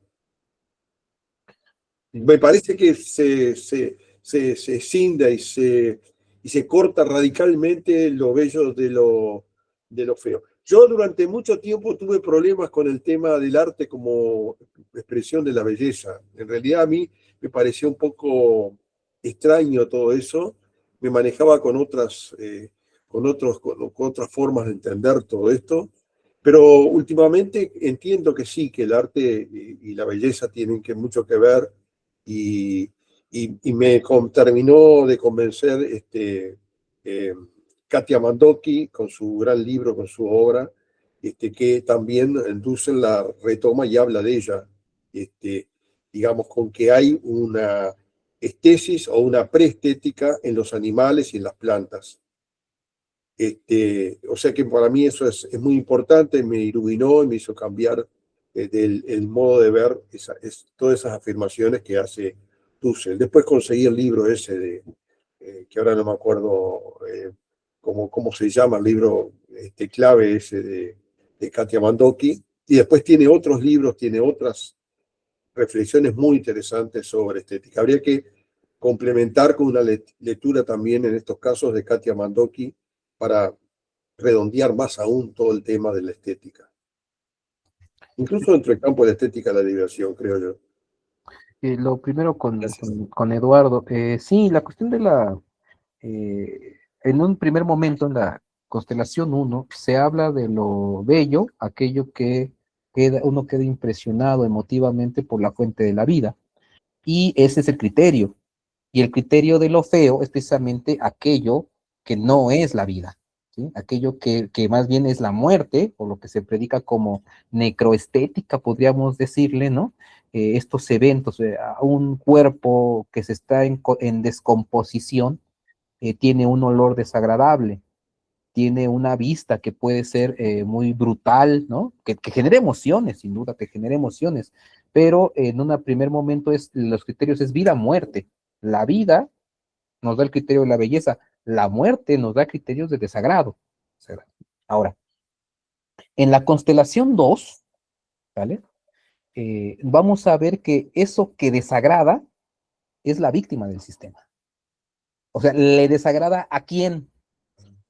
Le desagrada a aquellos que tienen el sistema totalizado y se presumen como ellos tienen los criterios de belleza y pueden decir, lo bello soy yo, tú no. Claro. Y en ese nivel, digamos, en esa segunda constelación, lo feo es lo negativo al sistema, lo que protesta contra el sistema, lo que no está de acuerdo con el sistema, lo que lo afea. Pero claro, ya estamos hablando de un sistema fetichizado. En un primer momento el sistema funciona, bello, vida, bella, muerte, feo, ¿no? Pero ya en ese sistema primero, después se empieza a fetichizar y cuando se fetichiza es nosotros somos los guapos, ustedes son los feos, ¿no? Nosotros somos los bellos, ustedes son los feos, ¿no? Y el que sufre esa violencia ya es una violencia del sistema estético, porque se presume como la modernidad, como los criterios de la estética únicas y universales. Entonces, aquí lo feo se presenta o como negativo al interior del sistema y precisamente presenta o no podemos con ese canon del sistema calificar a otras culturas. Lo que queda claro en general es que sigue siendo la fuente de la vida lo bello. Y claro, en una sociedad donde hay explotación, donde hay miseria, donde hay guerra, entonces podemos decir, ahí no está la vida. Pero dentro de ahí donde no está la vida, en esos sectores marginales, también hay belleza. Y es lo que tenemos que descubrir. O sea, tenemos que tener otros cánones de una estética de la liberación para poder mostrar ya no solamente los defectos del sistema, sino la belleza de esos lugares negativos en la exterioridad de la marginalidad, en lo estético que fue negado por el sistema. Ese sería como lo que yo podría decirte, ¿no? De lo que estás comentando en cuanto a los criterios, ¿no? Y bueno, en cuanto a vivía el maestro las últimas etapas, yo lo digo, lo vuelvo a repetir, el maestro en esta época, ya ni siquiera cuando empezó a escribirlas, que fue por ahí del 2017, la primera vez que fue a Chile, ¿no? Con Magdalena, con Cristian, que lo invitaron, ahí comenzó a desarrollar su discurso de la estética. Y ya no era el Dussel de hace años, ¿no? Ya no era el Dussel de la ética, ya no era el Dussel de la política, era un Dussel que ya se había enfermado, estaba enfermo, o sea, tenía ya enfermedades. Y él lo plantea, yo lo digo así, yo creo que lo estaba viviendo como místico, es decir, para él ya todo, no que él fuera consciente, sino todos sus actos ya nos daban una enseñanza. Y mira que en esta época última se equivocó muchísimo, muchísimo se equivocó en toma de decisiones, en confianza con compañeros, hubo una confianza y hubo una serie de equivocaciones que nosotros veíamos, pero esas equivocaciones y esos errores a nosotros nos daban una lección sin que él lo supiera. Todo lo que hacía ya en esta época estaba en el terreno de la mística. Todo era una enseñanza, aunque se equivocara, con esa equivocación te daba una lección, sin que él se lo propusiera, sin que fuera consciente de ese hecho. Entonces, por eso la estética llega en este momento, porque es un momento en el cual él ya está disfrutando, gozando los últimos días de su vida. Y en esos últimos días de su vida, por eso hay que tener cuidado, estas primeras tesis, de las primeras 6 tesis de la primera constelación, fueron las que más trabajó a conciencia. Estas segundas partes, si se dan cuenta, ya son como la tesis central. Esta es la superación de esta manera, pero no dice cómo, no da los elementos, como ahorita lo que dijo Silvia, ¿no? Es que en el campo del arte visual, ¿no? Y da ejemplos, estos ejemplos ya no los da Dussel, pone la tesis y ahí está. Pero va a llegar un momento, ¿sí? Va a llegar un momento en el cual un día me habla, me parece que fue enero del 2023, y le hablo yo, ¿no? Nos hablamos por teléfono y me dice, Gabriel, quiero decirte algo. Tuve un derrame cerebral. Y ya espantado, ¿no? Ya sabíamos, pues, le hablo a las secretarias más o menos para saber cuál era la situación y una de las secretarias me dice, no, Gabriel, no fue un derrame cerebral, fueron 2. Ya, estábamos en un momento y aún el maestro se levantaba, seguía haciendo actividades, ¿no? Por eso te digo, en esta época ya todo es místico, todo estaba en un nivel místico, él ya estaba en un nivel místico, todo lo que hacía, todo lo que decía, ya estaba en ese nivel, ya estaba en un nivel ya no era más allá del bien, estaba más allá del bien y del mal, todo lo que hacía en ese momento ya era una enseñanza para nosotros, sin que él se lo propusiera. Vivía el gozo de la vida, el sol, salir al sol, disfrutar, ¿no? Lo vivía, lo estaba viviendo y no era necesario escribirlo, ya no lo quería describir. Y llega un momento después de estos 2 derrames cerebrales que sufre y le hacen una intervención quirúrgica. Estaba impresionado él porque el cerebro, que en esto que le sucedió, tenía le llaman debilidad capilar. ¿Qué quiere decir esto? Que por alguna razón se rompía, le empezaba a salir sangre. Pero esto le sucedió en el cerebro. Y entonces el cerebro estaba flotando sobre sangre, decían, y lo que hicieron los médicos era meterle una sonda por el brazo hasta acá y le drenaron la sangre y lograron no hacer intervención. Estamos hablando que las últimas tesis de este texto, ¿no? Yo creo que del 2023 ya no escribió nada, porque ya no podía firmar, ya no podía, ya el texto había terminado, ya lo habíamos desarrollado, ya lo había dado en la UAM, ya lo había dado en la UNAM, y nosotros un semestre anterior lo habíamos hecho en de AFIL, ya lo habíamos leído, lo habíamos procesado, y las críticas se las mandamos.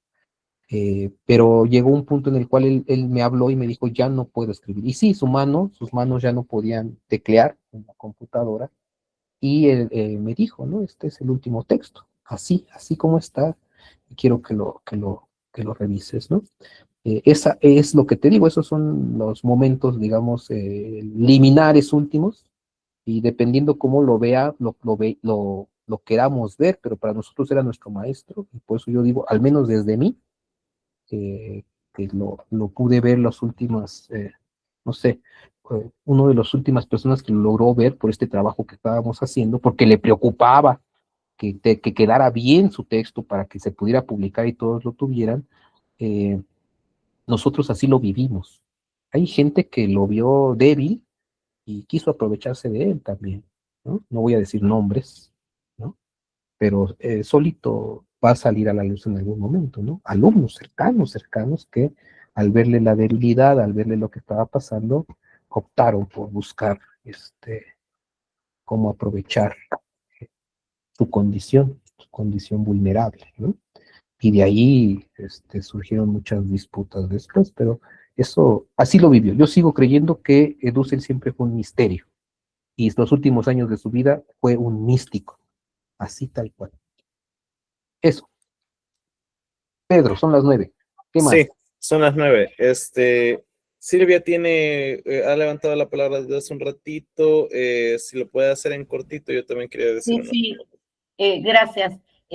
Yo, después de haber leído parte de toda la obra inicial y llegado a la estética, estoy convencida que solo, o sea, un espíritu estético, ¿no? Por eso él empieza, digamos, en Bellas Artes y termina con la estética, ¿no? Esa apertura al mundo, esa sensibilidad emotiva que da la éstesis, es lo que llevó a descubrir todas sus categorías, digamos, ¿no? Y por eso termina en la mística. Yo estoy convencida de eso, ¿no? Porque si no, no hay cómo entrarle, o sea, no se puede teorizar, acá hay algo más, ¿no? Nada más que eso. Un misterio de persona. Yo Muchas gracias. quisiera agradecer a Gabo especialmente y a quienes organizaron este encuentro, y que, por supuesto, esperamos ansiosamente la segunda parte. Como decía Gabo, después de la publicación del libro Estética de la Liberación, que probablemente sea para agosto, como decía Gabo. Así que bueno, al compañero de la Escuela Política y a los compañeros todos quienes participaron, empezamos con 60 intervenciones casi diarias y terminamos ahora con 40 más o menos. Es un número récord realmente. Generalmente los números van bajando el primero o segundo día y se mantuvo, se mantuvo, se mantuvo. Y esperemos que en el próximo encuentro sea mayor y superemos el número de 60. Así que gracias por todo. Bueno, muchas gracias. Bueno, gracias. Igualmente, quizás igual para poder ir cerrando ya la sesión, darles el agradecimiento de parte de Patrick Sacta y de parte también de Escuela Política, que como ya les comentaba es el esfuerzo del cual de alguna manera surge, ¿no? Este esfuerzo artístico. Yo solamente decirles de que sí estamos esperando trabajar junto con Gabriel próximamente para abrir este siguiente espacio de formación. Y yo les invito pues a que son estos espacios de, digamos, de unidad latinoamericana, deberíamos de ver cómo los llegamos a mantener, ¿verdad? Sí, y de cómo estimulamos desde acá también procesos de creación, ¿verdad? Tan necesarios ahora para la subjetivación y la construcción del nuevo pueblo que asuma como sujetos históricos el cambio que necesitamos, ¿no? Y que al menos hablando en el caso salvadoreño, se ha visto sumamente golpeado, ¿verdad? Derrotado prácticamente, al punto pues de la situación en la que estamos, sin posibilidad de reacción, que creo que es algo que aunque las ultraderechas lleguen a otros países de Latinoamérica, uno sí logra ver algún cierto margen de reacción popular, ¿verdad? Entonces, con eso decirles de que esta labor pedagógica también, o de esta dimensión pedagógica del arte, es bien importante para revelar en el pueblo sus intereses más profundos, ¿verdad? En pos de su liberación. Yo con eso voy a concluir. Nuevamente agradecerles con los compañeros de El Salvador. También próximamente les vamos a estar comunicándonos con ustedes para ver de invitarles a otras actividades presenciales, ¿verdad? Y ustedes siempre estén pendientes de nosotros. Tenemos un canal de YouTube en el que eventualmente esperamos subir este tipo de sesiones, ¿verdad? Muchas gracias y buenas noches, y muchísimas gracias a Gabriel también por todo el apoyo que nos ha brindado. Un aplauso, por favor. Sí. Gracias. No, gracias a ustedes. Hasta luego. Cuídense mucho. Hasta luego. Hay muchas gracias que están ahí mencionando. Gracias a todos ustedes por estar acá. Buenas noches. Muchas gracias por todo. Chao. Buenas noches, muchas gracias y un gusto. Buenas noches, muchas gracias.